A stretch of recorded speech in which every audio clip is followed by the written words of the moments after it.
Hello friends, welcome back to my channel. आज हम बात करने वाले हैं एमपी में जो एग्ज़ाम चल रहा है सप्लीमेंट्री का, GNM first year, GNM second year और जीएनएम थर्ड ईयर का।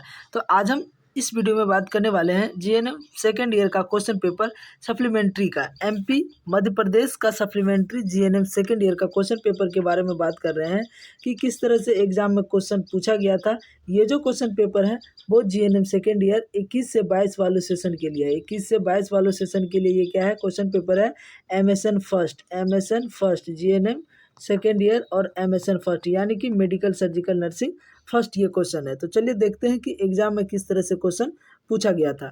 यहाँ पे आपको दिख रहा होगा, देखिएगा। सबसे पहले यहाँ पे क्वेश्चन नंबर 1 में किस तरह से क्वेश्चन पूछा गया है कि define appendicitis and write the sign and symptom of appendicitis, यानी कि अपेंडिसाइटिस की क्या लिखना था, परिभाषा लिखना था, उसके चिन्ह लिखना था और क्या है, लक्षण लिखना है। यानी कि अपेंडिसाइटिस क्या है, किस कारण से होते हैं, उसका क्या क्या लक्षण देखने को मिलते हैं, उसके बारे में आपको क्या करना था, लिखना था। ठीक है। दूसरा देखिएगा यहाँ क्या है कि अपेंडिक्टोमी के उपरांत रोगी का नर्सिंग प्रबंधन लिखिए, यानी कि appendectomy nursing management, pre operative nursing management और इंट्रा और पोस्ट, 3 नर्सिंग मैनेजमेंट होता है। उसके बारे में आपको क्या करना था, लिखना था, जो कि एग्जाम में ये 8 नंबर का पूछा गया था। यानी कि टोटल मिला के ये कितने नंबर हो गया, 15 नंबर का हो गया। नेक्स्ट देखिएगा क्वेश्चन नंबर 2 में किस तरह से क्वेश्चन पूछा गया है कि define peptic ulcer. Peptic ulcer क्या है, उसका क्या लिखना था, परिभाषा लिखना था। उसके बाद क्या है कि write the causes sign and symptom of peptic ulcer. Peptic ulcer अगर किसी को हो जाता है तो उसमें क्या क्या साइन सिम्टम देखने को मिलता है, किसके कारण से होते हैं, उसके बारे में आपको क्या करना था, लिखना था। ठीक है। नेक्स्ट देखिएगा क्या है कि write the nursing management of patient with peptic ulcer. मरीज का क्या है कि पेप्टिक अल्सर का कोई मैनेजमेंट हुआ है, नर्सिंग मैनेजमेंट हुआ है, इलाज हुआ है, तो उसके बारे में आपको क्या करना था, लिखना था। जो कि ये भी कितने नंबर का था, 15 नंबर का था टोटल। ये भी लॉन्ग क्वेश्चन में था। ठीक है, यहाँ पे आपको दिख रहा होगा। पेप्टिक अल्सर क्या है, पेप्टिक अल्सर किसके कारण से होते हैं, पेप्टिक अल्सर का लक्षण क्या क्या देखने को मिलते हैं, पेप्टिक अल्सर का मैनेजमेंट कैसे करते हैं, मेडिकल मैनेजमेंट कैसे करते हैं, सर्जिकल मैनेजमेंट कैसे करते हैं, उसके बारे में आपको इसमें क्या करना था, लिखना था। नेक्स्ट बात करते हैं क्वेश्चन नंबर 3। देखिएगा क्वेश्चन नंबर 3 में क्या है कि डिफाइन ग्वाइटर। डिफाइन क्या है, ग्वाइटर, ग्वाइटर की परिभाषा लिखें, यानी कि घेंघा रोग की परिभाषा लिखें। उसके बाद क्या था कि in list clinical manifestation of goitre. घेंघा रोग अगर किसी को हो जाते हैं तो उसका क्या क्या साइन देखने को मिलते हैं, क्या क्या सिम्टम देखने को मिलते हैं, उसको क्या करना था, इनलिस्ट करना था, यानी कि सूची बनाना था। उसके बाद क्या है कि write the nursing management of patient with goitre. घेंघा रोग के मरीज का नर्सिंग प्रबंधन कैसे करते हैं, उसके बारे में आपको लिखना था। जो कि ये भी कितने नंबर का पूछा गया था, तो ये भी 15 नंबर का पूछा गया था। ठीक है।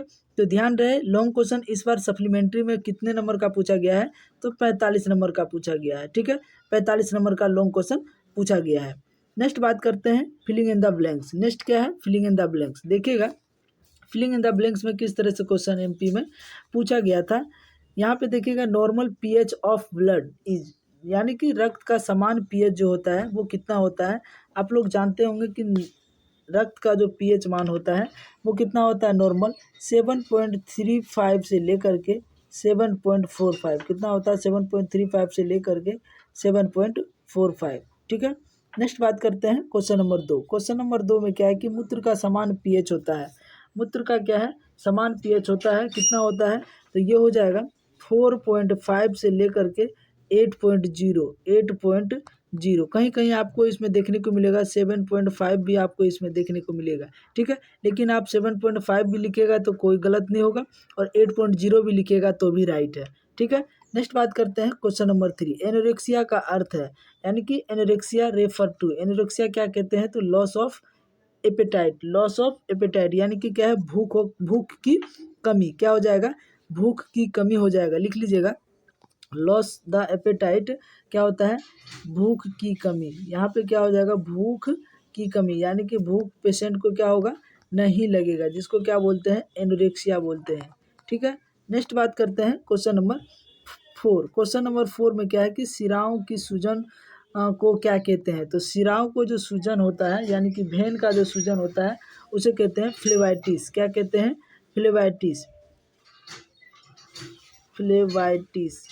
है ना, फ्लेवाइटिस कहते हैं, लिख लीजिएगा फ्लेवाइटिस इसका क्या हो जाएगा, राइट आंसर रहेगा। उसके बाद देखिएगा यहाँ क्या कि mastectomy is removal of, mastectomy को रिमूव करके निकालने को क्या कहते हैं, तो मास्टेक्टोमी कहते हैं, मास्टेक्टोमी लिख लीजिएगा, मास्टेक्टोमी, मास्टेक्टोमी कहते हैं, ठीक है। क्या उसमें क्या होता है कि ब्रेस्ट को निकाल के हटा दिया जाता है, यानी कि सर्जरी के प्रक्रिया द्वारा उसको काट के निकालना क्या कह लेते हैं, मास्टेक्टोमी कहलाता है, ठीक है। तो इस तरह से क्वेश्चन एग्जाम में पूछा गया था, जो कि कितने नंबर का था, 5 नंबर का था। नेक्स्ट देखिएगा अगला क्वेश्चन बात करते हैं। अगला क्वेश्चन जो इसमें पूछा गया है वो है मैच द फॉलोइंग, क्या है, मैच द फॉलोइंग है। देखिएगा मैच द फॉलोइंग किस तरह से क्वेश्चन एग्जाम में पूछा गया था। यहाँ पे आपको दिख रहा होगा, ये जो है वो हिंदी इंग्लिश में है और यहाँ पे क्या है, हिंदी में है। आप चाहे इंग्लिश में बना सकते हैं या हिंदी में बना सकते हैं। तो यहाँ पे देखिएगा क्या है, ग्लोसाइटिस। तो ग्लोसाइटिस का मतलब क्या होता है, जीभ का प्रदाह, जीभ का प्रदाह। इंग्लिश में क्या हो जाएगा, inflammation of the tongue, inflammation of the tongue हो जाएगा, जो कि 3 नंबर में हो जाएगा। यहाँ पे क्या हो जाएगा, ग्लोसाइटिस जीभ का प्रदाह, इसमें हो जाएगा, ठीक है। उसके बाद क्या है, नेफ्राइटिस। नेफ्राइटिस जो होता है वो inflammation of the kidney, kidney का क्या है, इन्फ्लामेशन हो गया है, स्वेलिंग हो गया है, सूजन हो गया है, तो यहाँ पे भी हो जाएगा किडनी का प्रदाह। उसके बाद क्या है, एनोरेक्सिया। एनोरेक्सिया क्या होता है, लॉस ऑफ एपेटाइट, क्या हो जाएगा, लॉस ऑफ एपेटाइट, जो कि 5 नंबर हो जाएगा। यहाँ भी हो जाएगा भूख की कमी, क्या हो जाएगा, भूख की कमी। उसके बाद क्या है, एमनेसिया। एमनेसिया जो है वो क्या है, लॉस ऑफ मेमोरी, भूलने की बीमारी है, याद नहीं रहता है मरीज को, तो ये क्या हो जाएगा, याद ना रहना, भूलने की बीमारी। यहाँ पे क्या हो जाएगा, लॉस ऑफ मेमोरी, है ना। उसके बाद क्या है, गैंग्रीन। गैंग्रीन क्या क्या करते हैं, एम्पुटेशन करते हैं, यानी कि काट को हटा दिया जाता है, तो यहाँ पे क्या हो जाएगा, एम्पुटेशन हो जाएगा। तो इस तरह से एग्जाम में क्वेश्चन आपका पूछा गया था। ये कितने नंबर का था, 5 नंबर का था। मैच द फॉलोइंग 5 नंबर का था। नेक्स्ट बात करते हैं क्वेश्चन नंबर 6। क्वेश्चन नंबर 6 में देखिएगा क्या है, true and false. True and false है, ये भी कितने नंबर का पूछा गया है, तो 5 नंबर का पूछा गया है। देखिएगा क्या बोल रहा है कि bleeding from the nose is called epilepsy. नाक से खून आने को क्या कहते हैं, एपिलेप्सी कहते हैं। तो ये क्या कहते हैं, एपिलेप्सी नहीं कहते हैं, एपिस्टेक्सिस कहते हैं। क्या कहते हैं, एपिस्टेक्सिस कहते हैं। तो ये क्या हो जाएगा, फॉल्स हो जाएगा। यहाँ पे लिख लीजिएगा, ये क्या हो जाएगा, तो फॉल्स हो जाएगा। पहला का क्या हो जाएगा, फॉल्स। उसके बाद देखिएगा क्वेश्चन नंबर 2। क्वेश्चन नंबर 2 में क्या है कि collection of pus in the pleural cavity is known as pleurisy.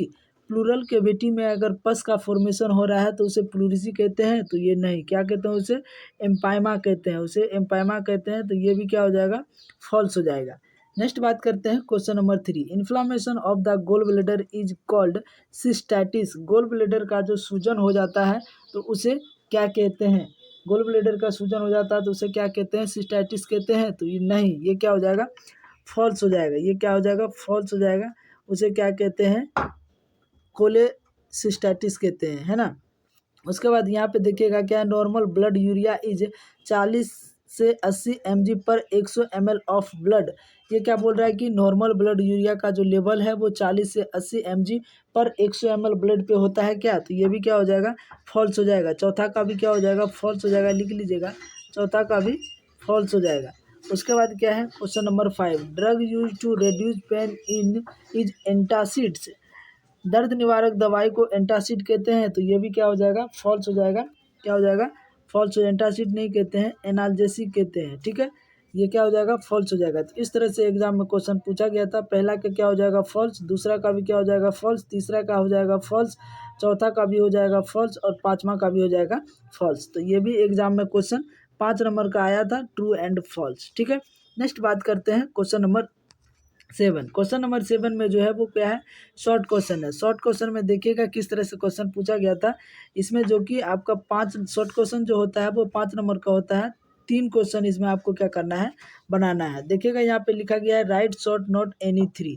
कौन कौन सा क्वेश्चन है, देखिएगा, पेन मैनेजमेंट यानी कि दर्द का प्रबंधन। उसके बाद क्या है, फ्रैक्चर यानी कि अस्थि भंग। उसके बाद है अस्थमा। उसके बाद क्या है, डायबिटीज मेलाइटस। उसके बाद क्या है, बर्न यानी कि जलना। तो इस तरह से क्वेश्चन एग्जाम में पूछा गया था, जिसमें कि आपको कितना क्वेश्चन बनाना था, इसमें से 3 क्वेश्चन बनाना था, है ना, जो कि 15 नंबर का पूछा गया था। एक क्वेश्चन 5 नंबर का, 3 क्वेश्चन आपको बनाना था, तो 15 नंबर का क्वेश्चन शॉर्ट क्वेश्चन में पूछा गया था, ठीक है। तो इस तरह से एग्जाम में कुछ क्वेश्चन पूछा गया था। आई होप ये वीडियो आपको पसंद आया होगा, तो हमारे चैनल को ज़रूर सब्सक्राइब करें। आज का वीडियो बस इतना ही, तब तक के लिए धन्यवाद।